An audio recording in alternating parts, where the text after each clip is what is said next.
Que la paix soit sur vous, les Gaulois et les Gauloises. Eh bien, des informations que j'ai eues hier, parce que je ne connaissais pas bien certains textes prophétiques, me permettent maintenant d'affirmer en toute certitude ce dont je me doutais depuis l'année dernière, c'est que Jésus est bien parmi nous. Donc Jésus est parmi nous.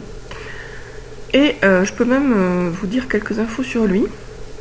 Donc tout ça, c'est des choses que je savais déjà, mais j'en étais pas sûre. Donc je ne pouvais pas en parler. Mais en étant pas sûre, ça n'avait aucun intérêt. Mais là, maintenant, j'en suis absolument sûre. Alors, vous allez me dire, mais comment en es-tu sûre? D'où tiens-tu ces informations? Eh bien, vous le saurez en lisant le 4e secret de Fatima, qui paraîtra dans quelques années. Donc maintenant, je vous donne des informations sur Jésus. Actuellement, il a une dizaine d'années. Je ne saurais pas dire exactement combien, mais c'est un petit garçon.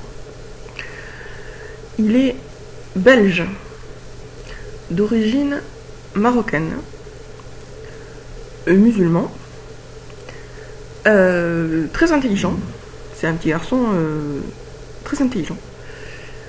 Grand pour son âge, avec des cheveux très bouclés, un joli visage, ou très fin, et il a déjà la personnalité qui est celle de Jésus. C'est-à-dire que c'est pas comme le Mahdi masculin. Il n'a pas besoin de se transformer pour devenir un envoyé de Dieu. Il est déjà au haut niveau.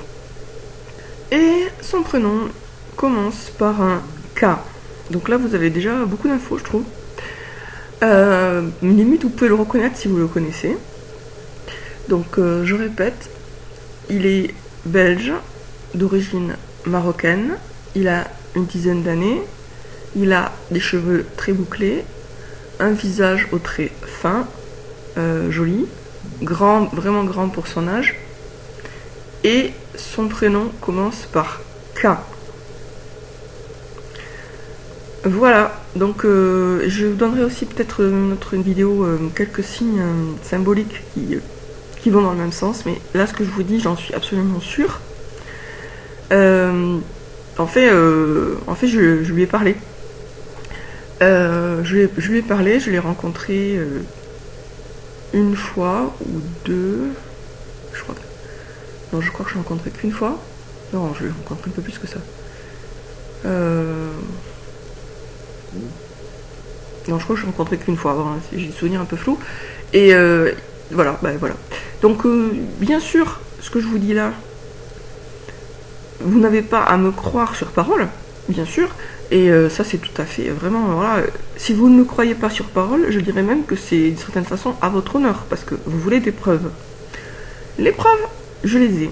Mais je ne peux pas vous les donner pour l'instant, parce que c'est un pulse, c'est-à-dire que chaque pièce du pulse complète l'autre, et je ne peux pas vous donner juste quelques pièces, il faut que je vous donne toutes les pièces pour que vous compreniez.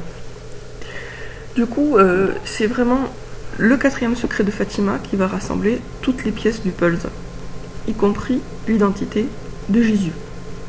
Mais c'est déjà une bonne nouvelle pour ceux qui l'attendent, Jésus est de retour. La mauvaise nouvelle pour les chrétiens, c'est que Jésus est de retour musulman.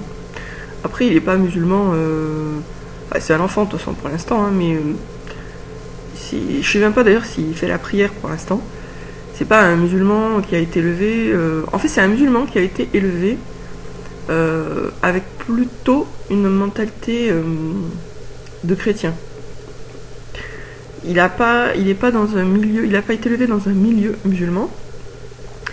Il est allé à l'école privée catholique. Donc ça, c'est intéressant aussi.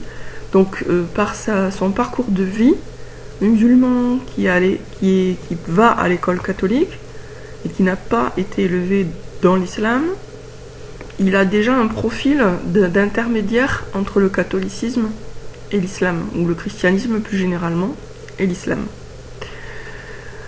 Sa naissance aussi présente des espèces de similitudes avec la naissance du Jésus historique, dans la mesure où il est né d'une manière un peu bizarre, très bizarre, et qu'il y a eu pas mal de signes bizarres autour de sa naissance. Et puis il a une personnalité très sympathique. C'est c'est quelqu'un qui a le profil, quoi. Voilà. Sur ce, je vous dis à bientôt, les amis.